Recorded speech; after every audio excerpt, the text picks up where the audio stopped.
Yuk, balik lagi sama gue di main-main di lapangan.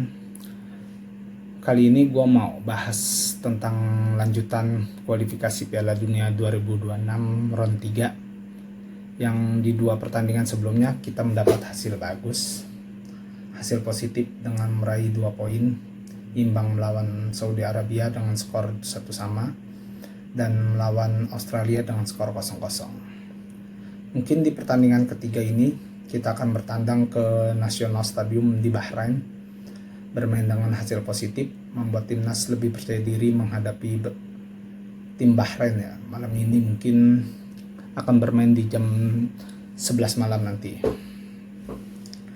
Sebelumnya timnas kita sudah 4 kali bertemu Bahrain.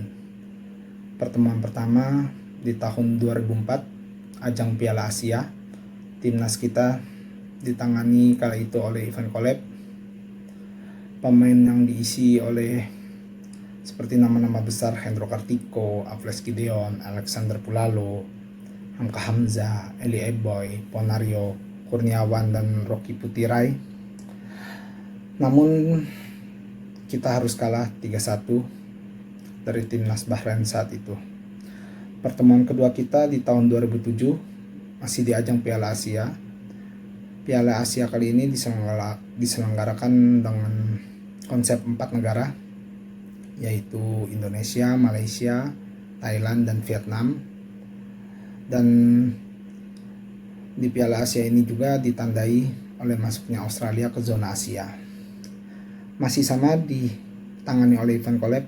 Indonesia diperkuat nama-nama besar seperti Ferry Rotinsulu, Marcus Horizon, Ismet Sofyan, Errol Iba, Eko Ramdhani, Samsul Khairuddin, Atep, Eli Eboy, Budi Sudarsono, dan Bambang Pamungkas.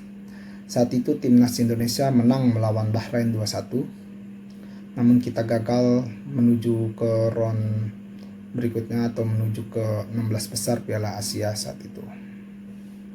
Ya, pertemuan ketiga kita di 2011, kualifikasi Piala Dunia untuk 2014, kala itu kita kalah 2-0 dari Bahrain.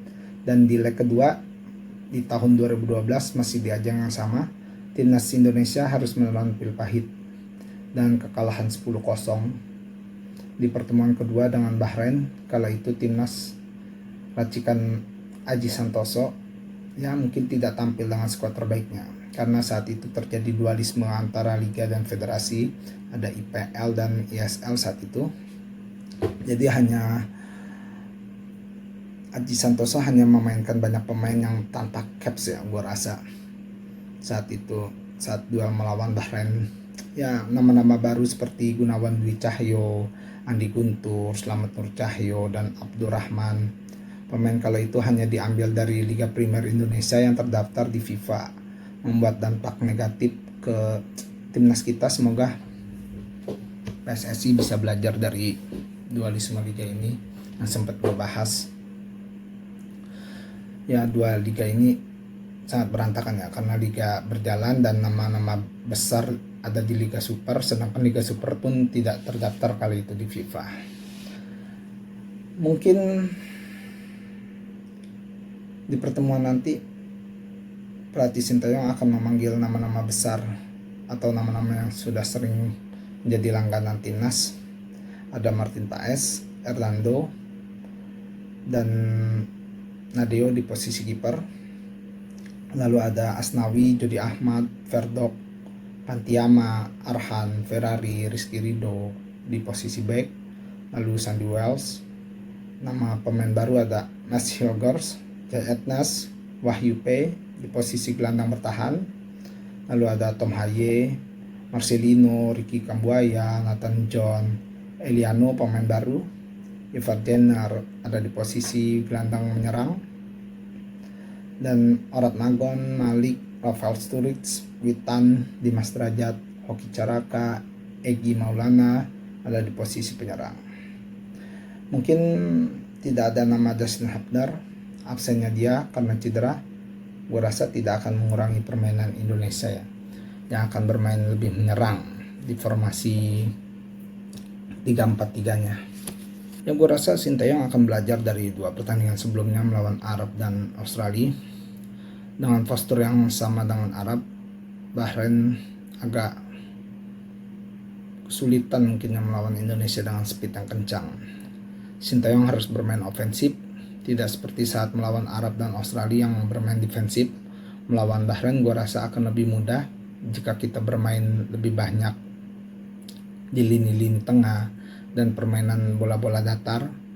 Jangan terlalu banyak bermain secara individu dan jangan terlalu banyak main dari kaki ke kaki ya. Gue rasa umpan-umpan datar atau umpan-umpan lambung sekalian itu tinggi langsung ke target man akan lebih tepat saat melawan Bahrain. Ya, mungkin Sintayong bisa menonton di tahun 2007 saat kita melawan Bahrain. Perkiraan gue sih Bahrain akan menggunakan formasi 4-4-2 yang biasa digunakan tim Asia dengan tubuh-tubuh yang besar. Ya, mungkin Bahrain akan tidak sebaik Arab. Kalau Arab kita bisa kasih imbang, Bahrain bisa kita kasih kalah. Itu aja sih yang bisa gue bahas untuk pertandingan nanti. Semoga timnas kita bisa menang dan membawa 3 poin ke Cina. Karena besok kita akan tanggal 15 Oktober kita akan berhelat ke Cina. Goodbye, salam main-main di lapangan.